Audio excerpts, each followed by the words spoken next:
ఇక కరెంటు ఖాతాల వెనుక కేటుగాళ్లు అంటూ మనకు క్రైమ్ న్యూస్ కూడా ఇవ్వడం జరుగుతుంది. సైబర్ నేరగాళ్లకు బ్యాంక్ సిబ్బంది సహకరిస్తున్నారట. డొల్ల కంపెనీల పేరుతో అనర్హులకు అకౌంట్లు ఓపెన్ చేస్తున్నారట. కొట్టేసిన డబ్బు మళ్లించేందుకు దుర్వినియోగం చేస్తున్నారట. ఇది ఓ సైబర్ ముఠా 2 నెలల్లో ఏకంగా 175 కోట్ల రూపాయలు కొల్లగొట్టింది. తెలంగాణ సైబర్ సెక్యూరిటీ బ్యూరో అధికారులు దీనిపై దర్యాప్తు చేపట్టి 6 కరెంటు ఖాతాలకి డబ్బు బదిలీ అయిందని విజయవంతంగా గుర్తించారు. ఎస్బీఐ శంషీర్ గంజ్ బ్రాంచ్కు చెందిన ఈ ఖాతాలపై ఆరా తీస్తే ఇవన్నీ బయటికి రావడం జరిగింది. అయితే హైదరాబాద్లోని ఆటో డ్రైవర్లకు చెందినవిగా ఈ ఖాతాలు కూడా తేలడం ఆశ్చర్యపోతాం ఇక్కడ జరుగుతోంది.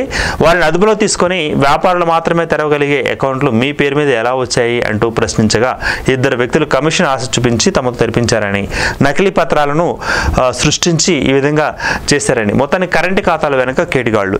కరెంటు ఖాతా, సేవింగ్స్ ఖాతా 2 ఖాతాలు తీసుకున్నట్లయితే కరెంటు ఖాతా అనేది మినిమం 10,000 లేకపోతే 20,000 రూపాయలు లేదా బ్యాంకు నిబంధనల మేరకు డిపాజిట్ చేస్తేనే ఓపెన్ అయ్యే ఖాతా కరెంటు ఖాతా.